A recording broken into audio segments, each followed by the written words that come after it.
days as a baby were a bit boring. Most of the time, I did absolutely nothing. Not because I didn't want to, but because there was simply nothing to do. So I started spending most of the time training with this strange magic. I dedicated myself to it every day so I wouldn't forget how to summon the red dust. Gradually, as I grew, the magic became more intense, and my control more precise. It was one thing to see the dust float, something else entirely to knock over objects around the room with a single thought. But one thing never changed: the overwhelming exhaustion that consumed me after each use. Time passed so quickly. What was once fun eventually began to frighten the maids. Things fell by themselves, and sometimes I could hear them whispering in fear. Still, I valued them. After all, they were the people I had the most contact with in this world. I often pretended to be asleep just to listen to their soft whispers through the house, like even the walls were whispering too. "Did you hear that?" one maid whispered, barely audible. "Hear what?" the other replied, her voice muffled. "Mary said the baby's mother still wanders nearby and wants revenge." "Mary? The one they fired?" "Yes, her. I heard from the supervisor she couldn't handle it, basically lost her mind." "They said she was replaced by someone better." "They say that to all of us, newbie. Little by little, this place drives you mad. If someone had told me that getting the top grades would land me here, I would have dropped out long ago." "I still don't understand why this is happening," she murmured, clutching her apron. "I studied medicine for years just to end up here." The discomfort in her scent was almost palpable in the air. "Crying won't help. You'll be replaced after the next test anyway, so suck it up.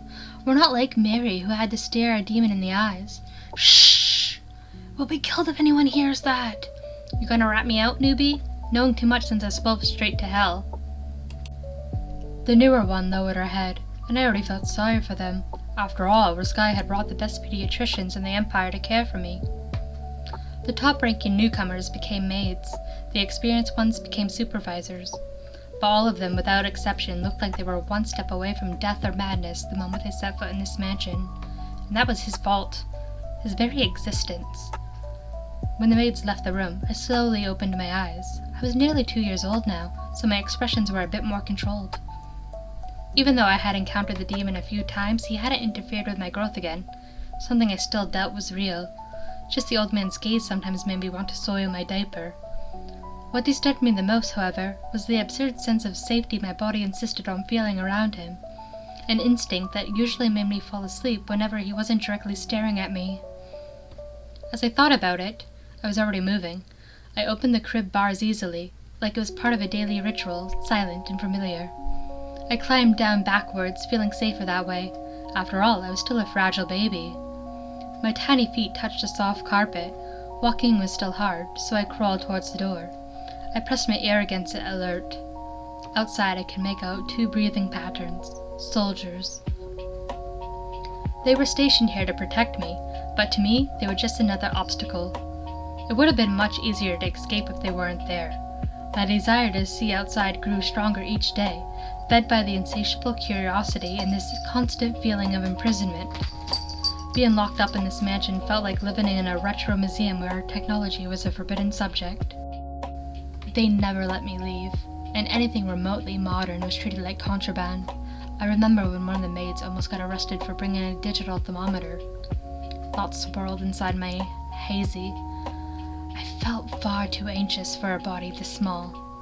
Pulling away from the door, I crawled through the window. Resting my hands on the cold wall, I pushed myself upwards slowly, trying to get a better view. From my low angle, everything looked enormous. The tree branches swayed gently outside, and between them, I could glimpse a tiny fragment of gray sky. The light that filtered in was soft, yet carried the weight of something unreachable. My infant eyes were desperate to understand the world beyond the glass. It was so close, yet impossibly far. Something slammed hard against the window. My entire body jumped from shock. My heart pounded in my chest, and I fell on my butt. A blur of blue feathers slid down the glass and landed on the sill. From where I sat, I could only see its back, covered in bright blue feathers. Curious, I stared at the unmoving shape, waiting for the exotic bird to rise. But before anything could happen, the door burst open violently. Another sudden noise made me flinch again.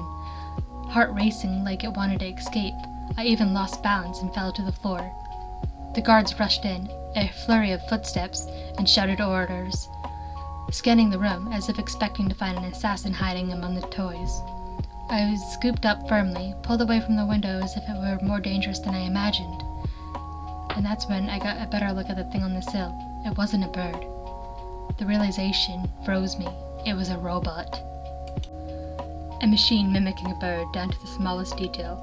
If you looked closely, you could see the golden lines between the blue feathers, like exposed circuits, its eyes pulsed red, more like a lamp than anything organic. The other guard raised his weapon without hesitation. As I was carried out, I heard the sharp, cold burst of gunfire behind me. Only 3 shots. Quick, precise, clinical. When the guard returned, he carried what was left of the machine. A pile of synthetic feathers and broken metal, dark oil oozing out like blood from shattered joints. Camouflage recon drone. No bomb. We'll proceed with protocol and bring the child to the leader. I was carried ahead down the hallway while the guard with the drone stayed far behind, keeping a safe distance in case the thing still exploded. Curiosity burned in me like an open flame. I twisted in the guard's grip, trying to turn my head and catch another glimpse of the shattered creature. The soldier kept my face forward with a firm, clipped motion, but that was all I could do. Try. Because in this mansion, no, in this entire country, there wasn't a single living soul who had the right to say no to me. Only him, the demon. Only he had the power to correct me, and in his absence, the rest of the world was powerless before my will, even if I was still in diapers. Finally, the guard gave up on trying to restrain me, and my gaze returned to the fallen creature with all the wonder of a curious child. The other soldier wasn't too far. Through the distance, I could still see part of the damaged machine. Its red eyes had faded, but its joints twitched faintly, like something inside it refused to die. Between the shredded blue feathers, I could see its insides, a delicate tangle of gears, like a luxury wristwatch, just like the ones I remembered in my previous life. There was something hypnotic about the mechanism. One gear, unlike all the others, still spun slowly, as if hiding a secret, and I wanted to know. I wanted to touch it. Something inside me craved it deeply, but the guard carrying me stopped in front of it. That door, the one that always made me feel smaller than I already was, the door to my father's office. A heavy portal of dark wood, so still it seemed to absorb every trace of light. The creak of its hinges filled the hall like muffled thunderclaps. The sound alone made me want to curl up and vanish into the guard's arms. The air thickened, as if the entire mansion held its breath, and his voice echoed from inside. Sky. My little one missed me again, did he? The guard walked towards him with measured steps, as if crossing some invisible boundary. When he finally handed me over, I instinctively pushed against Sky's chest with all the strength a small body could manage. I knew it was coming. It always came. Sky had that repulsive habit of leaning in slowly, flashing a gentle false smile, and pressing his lips against my cheeks. Like some average doting father. Like he wasn't him. Like he wasn't a monster hiding behind affection. His clone clung to everything around us. The warmth of his hand on my back made my stomach churn. I tried to wriggle away, to turn my head, but nothing ever stopped the nauseating ritual. Each kiss made me want to soil myself just to make him stop.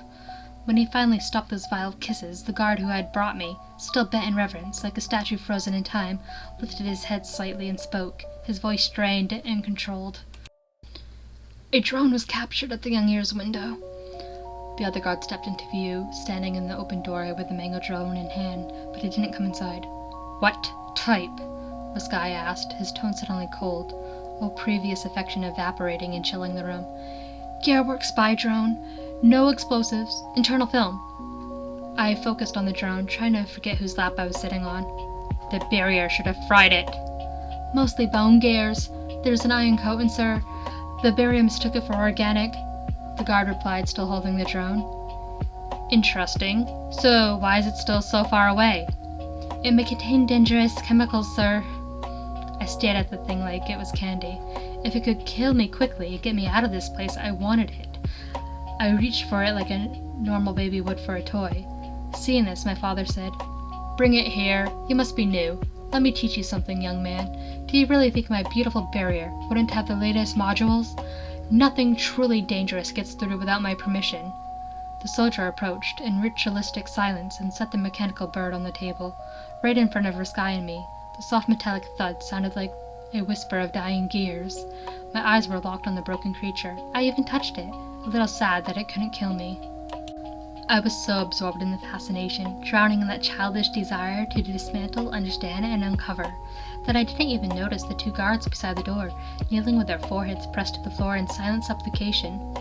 My fingers nearly brushed the still-moving gears, until my father's strong hands stopped me. Then his voice filled my ears. "Do you like this, little one?" "I do!" The word slipped from my lips before I could stop it. I had been speaking since I was 30 months old, but I kept it a secret, one of the few secrets I had in this place, where even the thoughts felt monitored. But this time I couldn't hold back. "Oh, your first word. My little one liked this horrid thing so much." He sounded a bit sad. "Daddy can give you something much better than this pathetic junk. Just say the word. Say, 'Daddy,' and I'll give it to you." "Daddy!" I said before I realized the trap I had just fallen into. "As expected of my son. Call the maids. Seems like our 7-month-old baby understands adults already. He'll need more intensive care," Sky said, sounding proud. I was already sweating. That slip-up cost me dearly.